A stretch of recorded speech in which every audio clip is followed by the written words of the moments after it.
Les raisons pour lesquelles votre micro-ondes ne va pas chauffer ou va mal chauffer. On va en avoir plusieurs. La première, c'est que le magnétron ici ne fait plus d'ondes, du coup il n'y aurait plus de chaleur dans la cavité. Le deuxième, on peut avoir un souci sur le plateau tournant. Il va chauffer plus d'un côté que de l'autre. Et pour les micro-ondes combinés, vous pouvez aussi avoir la résistance qui se trouve en haut, qu'on appelle grille. Bonjour, bienvenue sur la chaîne YouTube d'Espareca. Aujourd'hui, je vais vous expliquer pour quelles raisons votre micro-ondes ne chauffe plus ou chauffe mal.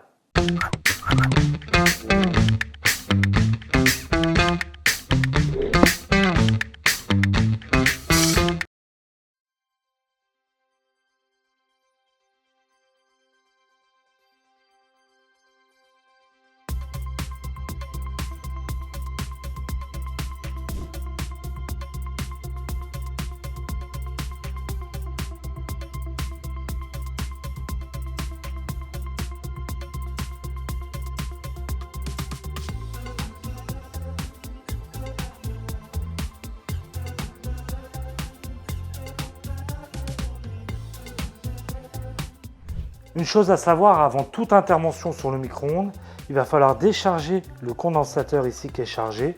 Il suffit de prendre une pince, de faire toucher les deux cosses ensemble avec la pince. Hop, voilà, il s'est déchargé. Maintenant, si je touche, je risque plus rien. Quand votre four ne va plus chauffer en mode combiné, le mode grille ne va plus chauffer, vous voyez ici, on va retrouver la résistance grille. J'ai déjà débranché les deux cosses et on va mesurer, voir si elle est bonne ou pas. Comme tout à l'heure, on se met en ohmmètre, mais là, on va pouvoir prendre 200 ohms. La résistance sera moins. Voilà. On prend nos deux cosses, le même principe qu'auparavant. On prend nos deux pointes de touche. On va aller en mettre une sur chaque cosse de la résistance et on regarde si on a une valeur. Là, on va retrouver 54 ohms. Du coup, notre résistance est bonne. Si, quand vous mettez vos deux pointes de touche de chaque côté de la résistance, vous avez une valeur comme ceci, c'est que votre résistance est coupée. Même si elle est alimentée, elle ne chauffera pas. Si vous avez une valeur, en fonction de la résistance, ça peut varier, mais si vous avez une valeur, comme là, c'est qu'il y a une continuité dans la résistance. Ce qui va être le plus dur au remontage, vous voyez, si on a une encoche, il va falloir venir glisser le montant du micro-ondes dans l'encoche, que ça soit ici, en haut ou de l'autre côté. Il faut faire les trois côtés en même temps et à partir de là, après, on peut le clipper et le visser à l'arrière.